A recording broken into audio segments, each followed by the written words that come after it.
So hi everybody, a very good morning. How you doing? 10:55 by the watch. I'm Jashin Kapani. I'm the founder and CEO of I'm Decor Design.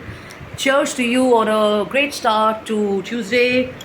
I'm the founder and the CEO of I'm Decor Design. We design, manufacture, and supply home and office decor and interior solutions on order and request and stuff. And we also have quite a few of them in stock many a times and stuff. And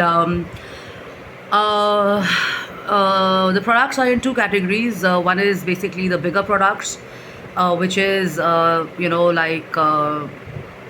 have mirrors, we have beds, we have CO tables, desks, we have bunker tables, bunker beds, we have consoles, we have center tables and stuff, and then of course there are wardrobes, there are side tables, there are beds actually. So anything and everything which goes into a home and office interior space, or a hotel or a banquet or a villa or a studio apartment or a real estate project is something that we do.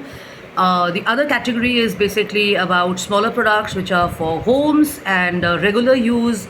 Say you have requirements of coasters, you have requirements for photo frames, you have requirements for small vases, you have curios, then you have cutlery, you have trays, and you have decorative items in marble or semi-precious stone stuff items and stuff, all of that.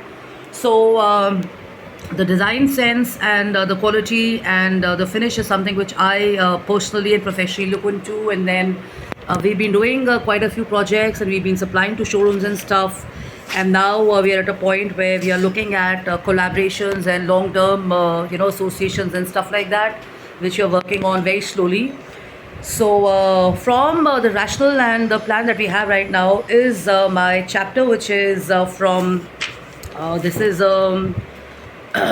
this is a international read on building businesses through good and bad times. So bad times invariably it seems are over, like corona and stuff, but you may have bad situations before you. We have climate change, we have corruption, we have poverty.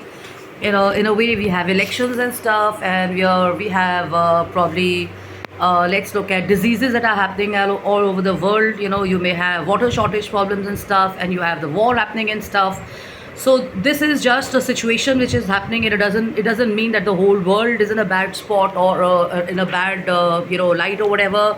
And then we have the good times or the great times, which is we sail through those and we find solutions and we focus and look at the positive that's happening. How many people have been rescued and how many animals are being looked after. What is humanity all about? What is happening positively in terms of climate and stuff. What is happening in terms of children being kind of taken care of by, let's say, an organization like United Nations or an NGO in our community or in our country or whatever. We have humanitarian support being flown in many a times. Like I have my friends who go to Sri Lanka, Pakistan and stuff, working on projects there. So we got to focus on the positive. In sports, what's happening? I mean, there's so many children and people and athletes who are preparing and winning records and breaking records and winning laurels for our country and stuff. So a lot of positive stuff is happening, and what really matters is where we are focusing and what are we focusing on.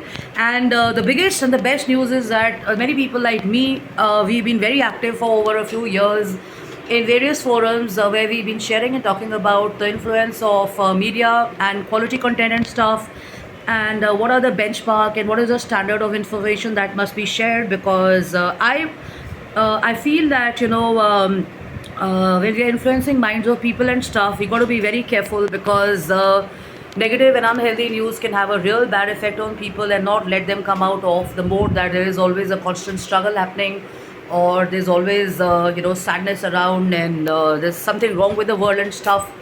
And the narrative or the temperament and outlook of that nation becomes that. So it's very important to reassert the positive changes happening and the positive impacts happening, because at the end of the day you would want to know what good is happening around and you want to feel great and awesome. So the read is inspired from this, which is actually talking on the 5 P's of longevity. And these are all international brands, and we talk a lot about the climate change and stuff, but we got to kind of also understand the climate culture of a company or of a brand which kind of that drives the brand and takes it way forward and stuff. I'm not talking about media now, I'm not talking about climate change, I'm not talking about the general problems and the elections and the country system and stuff, but I'm talking about the larger companies which have been working for many years in our country and in other countries, which are kind of remarkably dominating the workspaces and becoming remarkable leaders in lights in their own spheres of work and stuff, like Alibaba. I'm talking about the Indian company Singer. I'm talking about Marks and Spencer. I'm talking about Tata. I'm talking about Accenture and other brands and stuff, where the cultures have also had women and Indian minds working, and they have been kind of dominating and leading and taking the country forward. PepsiCo is another example and stuff. So I'm talking about that. So the author's talking about 5 values of longevity. So there are certain companies which have common key factors responsible for long-term survival and success. Let me roll to video 2.